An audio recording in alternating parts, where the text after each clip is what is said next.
This is Monita. ఇవాళ ఒక tasty వీడియోతో మీ ముందుకు వచ్చాను. ఇవాళ నేను కూకట్పల్లి హౌసింగ్ బోర్డులోని దేవరబండ కాల్చిన మాంసం దగ్గర ఉన్నాను.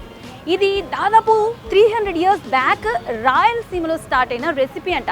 దాన్ని వీళ్ళు మనకిక్కడ హైదరాబాద్లో ఇంట్రడ్యూస్ చేస్తున్నారు. అయితే వీళ్ళ దగ్గర దీనికి సంబంధించిన ఏమేం వెరైటీస్ ఉన్నాయి అనేది ఇవాళ మన వీడియోలో చూద్దాం. చలో.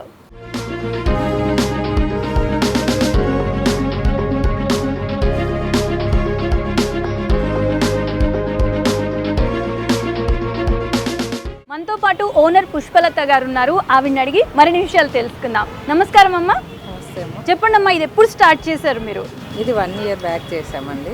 మీ దగ్గర ఉన్న స్పెషల్స్ ఏంటి? మా దగ్గర కాల్చిన మాంసం స్పెషల్. అమ్మ, ఇక్కడ దేవరబండ కాల్చిన మాంసం అని స్పెషల్గా పెట్టారు. మనం ఇక్కడ హైదరాబాద్లో చూసినా కానీ చాలా ప్లేసెస్లో కాల్చిన మాంసం తింటూనే ఉన్నాం కదా. సో మీ దగ్గర ఎందుకు అంత స్పెషల్? మా దగ్గర కాల్చిన మాంసం ఇది 300 years బ్యాక్ నుండి కూడా రాయలసీమలో చాలా ఫేమస్ అన్నమాట. ఓకే. ఇది మా బాబాయ్ గారే రన్ చేస్తున్నారు ఇప్పుడైతే. ఓకే. ఇది వంశపారపర్యంగా వచ్చినది అనమాట. దీని స్పెషల్ ఏంటి అంటే మసాలా స్పెషల్ అన్నమాట. ఓకే. మసాలా ఈ హైదరాబాద్లో ఎక్కడ ఇటువంటి మసాలా దొరకదు.